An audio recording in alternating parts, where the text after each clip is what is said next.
Hello दोस्तों, आप सभी का स्वागत है आपके अपने यूट्यूब चैनल एग्जाम नॉलेज में। चलिए आज हम बात करते हैं, यानी कि आज जो हम बात करेंगे 20 जून 2026 का करंट अफेयर। ठीक है। तो सबसे पहले हम ध्यान देते हैं कि हमारा जो टॉपिक है, ठीक है, तो वो है करंट का। तो जैसे कि हम हमेशा कहते आ रहे हैं कि जो करंट का जो एक लेवल है, आने वाले जो एग्ज़ाम हैं, जो भी आपके कम्पिटिटिव एग्जाम है, चाहे वो सेंट्रल गवर्नमेंट हो या स्टेट गवर्नमेंट हो, ठीक है, तो करंट का जो महत्व वो बहुत ही ज़्यादा रहता है हर कंपटीशन के एग्जाम में। इसलिए करंट से रूबरू होना बहुत ही ज़रूरी है।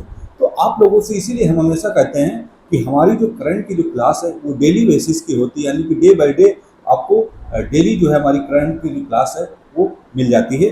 तो प्लीज़ आप लोगों से रिक्वेस्ट रहता है कि आप हमारी क्लास को, जो हमारी करंट की जो क्लास होती है, उसको देखिए और उसको समझिए कि कौन से क्वेश्चन ऐसे हैं जो आपके आने वाले एग्जाम में उनके लिए महत्वपूर्ण हो सकते हैं। ठीक है। तो ये जो मेरी क्लास होती है वो एमसीक्यू प्लस फुल एक्सप्लेनेशन के साथ जो है वो हम बताते हैं करंट का। ठीक है। तो हम देखते हैं कि हमारा जो पहला जो क्वेश्चन है करंट का वो कौन सा है। ठीक है। तो इसमें जैसे देखते हैं कि अगर हम बात करते हैं कि हाल ही में अगर देखें तो राष्ट्रीय सांख्यिकी आयोग यानी कि एनएससी के नए अध्यक्ष के रूप में जो है इसे नियुक्त किया गया है। ठीक है। तो हम ये देखते हैं कि राष्ट्रीय सांख्यिकी आयोग जो है यानी कि एनएससी के जो अध्यक्ष है, ठीक है, तो अध्यक्ष के रूप में इसे जो है क्या नियुक्त किया गया। ठीक है। तो अगर हम बात करते हैं इसके ऑप्शन को, तो इसका जो ऑप्शन होगा वो होगा हमारा ऑप्शन नंबर ए, यानी कि डॉक्टर सौबोल चट्टोपाध्याय जो है, ठीक है, वो एनएससी के नए अध्यक्ष के रूप में उनका जो है नियुक्त किया गया। ठीक है। तो केंद्र सरकार ने डॉक्टर सौबोल चट्टोपाध्याय को राष्ट्रीय सांख्यिकी आयोग यानी कि नेशनल स्टैटिस्टिकल कमीशन यानी कि एनएससी का जो एक नया जो अध्यक्ष है वो क्या है नियुक्त किया है। तो एनएससी का जो मुख्य कार्य होता है वो देश की सांख्यिकी और गतिविधियों में क्या है सुधार करना और डेटा की जो गुणवत्ता है उसको मजबूत करना। और इसकी स्थापना जो की थी वो की थी राजन आयोग की सिफारिशों के आधार पर 2005 में जो है इसकी क्या है स्थापना हुई थी। ठीक। इसकी अगर हम स्थापना की बात करते हैं तो इसकी जो स्थापना हुई थी वो हुई थी 2005 में हुई थी। ठीक। किसके सिफारिश पर हुई थी? तो हुई थी राजन की सिफारिश पर इसकी स्थापना 2005 में हुई थी। ठीक है। अब हम बढ़ते हैं, हमारा अगला जो क्वेश्चन है कि बच्चों की डिजिटल सुरक्षा के लिए सोशल मीडिया इस्तेमाल की न्यूनतम उम्र 15 साल तय करने वाला पहला अरब देश जो है वो कौन सा बना। ठीक। यानी कि अरब देश में क्या है कि अब जो सोशल मीडिया है उसको मतलब यूज करने के लिए न्यूनतम जो उम्र है वो क्या है निर्धारित कर दी गई। ठीक है। तो वो एक अरब देश का एक देश है। ठीक। तो हम बात करते हैं इसे कौन सा देश है। ठीक है। तो ऑप्शन नंबर हमारा क्वेश्चन नंबर हमारा जो 2 है, ठीक है, अगर हम बात करते हैं तो वो हो जाएगा हमारा ऑप्शन नंबर सी। ठीक। यानी कि संयुक्त अरब अमीरात यानी कि यूएई ने क्या किया है कि डिजिटल, ठीक है, बच्चों को साइबर खतरों और मानसिक तनाव और डिजिटल लत से बचाने के लिए ऐतिहासिक कानून लागू किया है।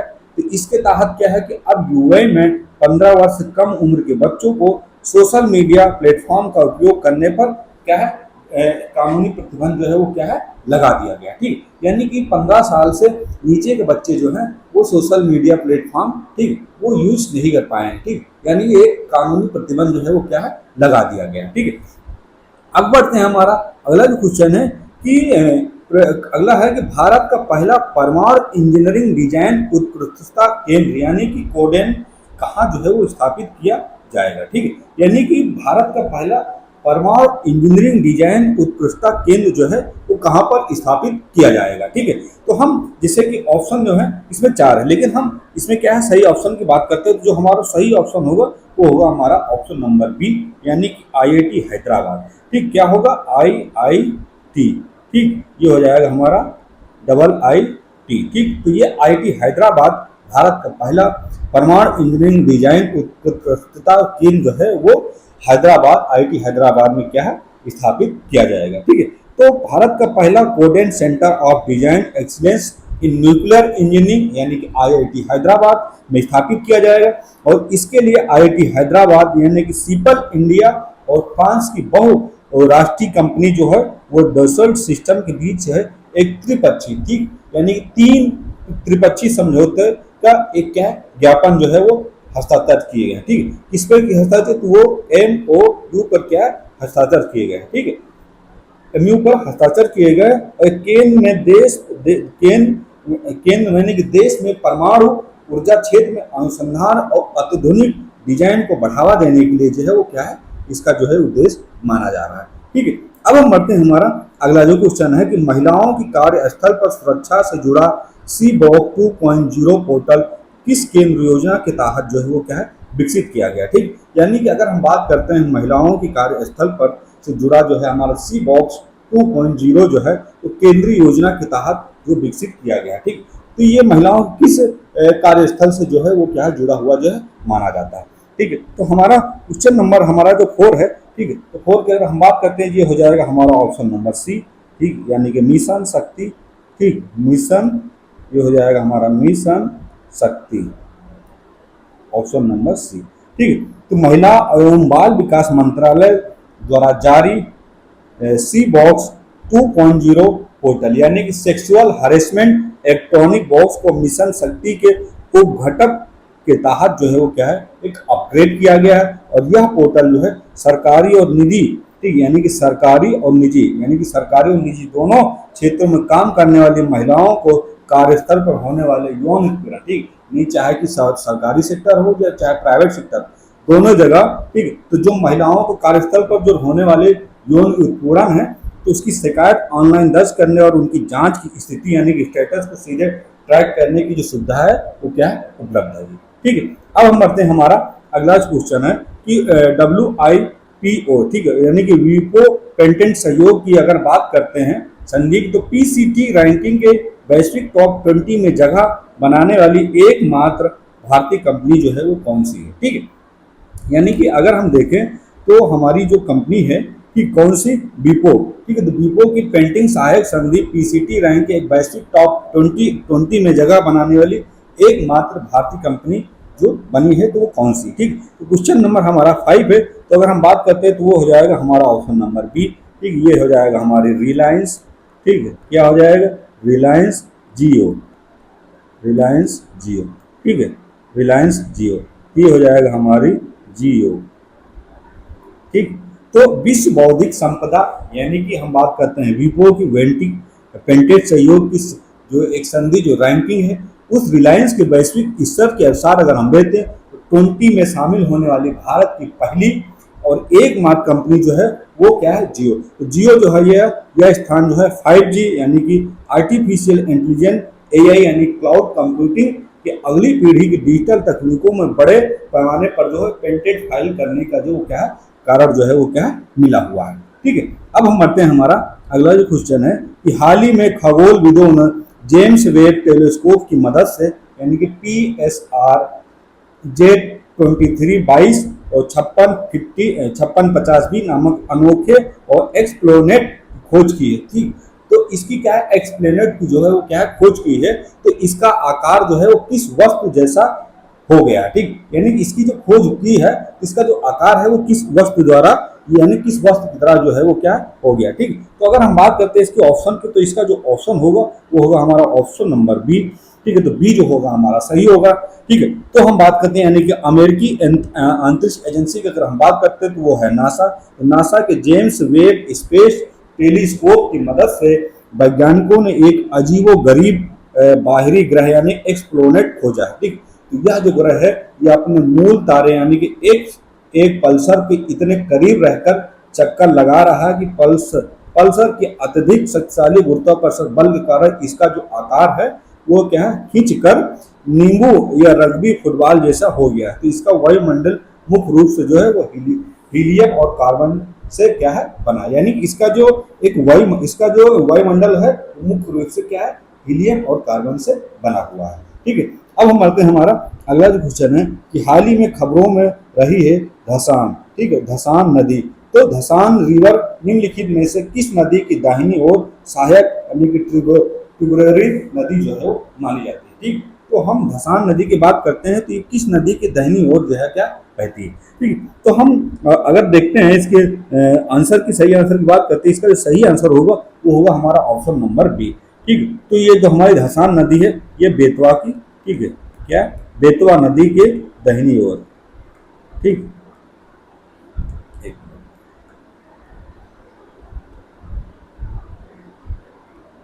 बेतवा नदी की दाहिनी ओर की सहायक नदी जो है वो क्या है मानी जाती है। ठीक, तो राष्ट्रीय हरित अधिकरण यानी कि एनजीटी ने झांसी जिले में धसान नदी में अवैध रेत खनन की पर्यावरणीय मंजूरी को रद्द कर दिया गया। ठीक, यानी कि हमारी जो धसान नदी है वो कहाँ पर स्थित है, वो झांसी जिले में है। ठीक है, तो वहां पर क्या है, जो एक अवैध जो एक रेत खनन की थी उसको पर्यावरण को देखते हुए उसकी मंजूरी जो है वो क्या रद्द कर दी थी, जिसके कारण यह चर्चा में आई हुई है। ठीक, अब धसान नदी जो है हमारी वो बेतवा नदी की एक मुख्य और दाहिनी सहायक नदी मानी जाती है। ठीक, यानी कि धसान नदी जो है वो बेतवा नदी की एक मुख्य नदी जो है मानी जाती है, और ये दाहिनी और इसकी बहती यानी कि दाहिनी सहायक नदी जो है वो है। ठीक, तो नदी जो है मध्य प्रदेश और उत्तर प्रदेश के बुंदेलखंड क्षेत्र से होकर बहती है। बेतवा स्वयं आगे जाकर जो है यमुना नदी में क्या है मिल जाती है। ठीक, यानी कि बेतवा नदी जो हमारी है वो स्वयं आगे जाकर कहाँ मिल जाती है, वो मिल जाती है यमुना नदी में। ठीक है, अब हम बढ़ते हैं, हमारा अगला जो क्वेश्चन है कि भारत के वर्तमान यानी कि औद्योगिक मंत्री यानी कि union minister of commerce and industry कौन है जिन्होंने हाल ही में विनिर्माण क्षेत्र के लिए नई नीतिगत समीक्षा की है। ठीक है, यानी कि नए निर्माण क्षेत्र के लिए एक नई समीक्षा जो है वो क्या है की है। ठीक है, तो हम अगर ऑप्शन बात करते हैं तो जो हो जाएगा हमारा ऑप्शन नंबर बी। ठीक, ऑप्शन नंबर बी यानी कि श्री पीयूष गोयल जो है, ठीक है, वो वर्तमान में औद्योगिक मंत्री यानी कि यूनियन मिनिस्टर ऑफ कॉमर्स है, जिन्होंने हाल ही में विनिर्माण क्षेत्र के लिए नीतिगत और समीक्षा की है। ठीक है, तो हम बात करते हैं केंद्रीय और वाणिज्य वो ये जो पीयूष गोयल थे ये पहले रेल मंत्री थे। ठीक, तो केंद्रीय एवं वाणिज्य एवं उद्योग मंत्री श्री पीयूष गोयल ने भारत के औद्योगिक विकास और निर्यात को बढ़ावा देने के लिए मेक इन इंडिया पहल के तहत नई समीक्षा बैठकें की हैं। इस मंत्रालय का नाम जो है वो देश में आंतरिक व्यापार और औद्योगिक नीति और विदेशी निवेश को विनियमित करना जो है क्या सीखा है। ठीक है, अब हम बढ़ते हैं, हमारा अगला जो क्वेश्चन है, भारत में सबसे अधिक जीआई टैग यानी कि जियोग्राफिकल इंडिकेशन प्राप्त करने वाला राज्य है कौन सा बना है। ठीक, यानी कि सबसे ज्यादा जो जीआई टैग प्राप्त करने वाला राज्य है कौन सा। ऐसे क्वेश्चन जो होते हैं बहुत ही इंपॉर्टेंट होते हैं। ठीक, ऐसे क्वेश्चन जो होते हैं बहुत ही इंपॉर्टेंट होते हैं। ठीक है, तो सबसे अधिक जीआई टैग प्राप्त करने वाला जो राज्य है वो कौन सा बना है। ठीक, तो हम बात करते हैं सबसे ज़्यादा तो वो हमारा ऑप्शन नंबर बी यानी उत्तर प्रदेश। ठीक, क्या हो जाएगा हमारा जो है उत्तर प्रदेश जो है वो क्या है सबसे ज़्यादा जीआई टैग प्राप्त करने वाला राज्य है। तो वर्तमान में सबसे अधिक जीआई टैग प्राप्त करने सूची में उत्तर प्रदेश है, तो कुल 75 यानी कि 75 जीआई टैग के साथ शीर्ष स्थान पर रहा है।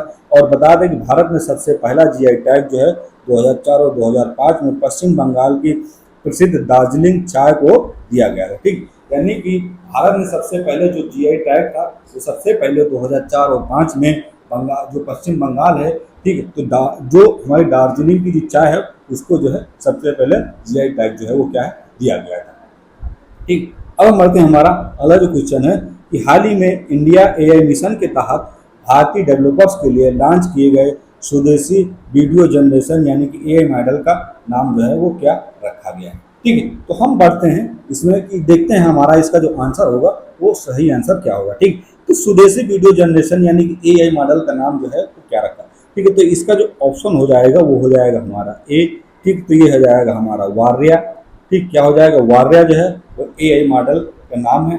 ठीक, तो वार्या की अगर हम बात करते हैं तो भारत सरकार ने इलेक्ट्रॉनिक और सूचना प्रौद्योगिकी मंत्रालय द्वारा संचालित यानी कि इंडियन एआई मिशन के तहत वार्या नामक एक शक्तिशाली वीडियो जनरेशन यानी कि एआई मॉडल पर क्या है उसको पेश किया है। ठीक, तो इस मॉडल को प्राथमिक उद्देश्य जो है वो कम लागत और कम समय में भारतीय स्टार्टअप्स और क्रिएटर्स को उच्च गुणवत्ता वाले टेक्स्ट टू वीडियो बनाने में क्या है मदद करना। ठीक, यानी आप टेक्स्ट देंगे और उस टेक्स्ट को स्क्रिप्ट में क्या है आपको वीडियो कन्वर्ट करके दे देगा। ठीक, तो ये जो है शक्तिशाली वीडियो जनरेशन वार्या जो है एक नाम शक्तिशाली जो है पेश किया गया है। ठीक, तो ये कम लागत में होगा।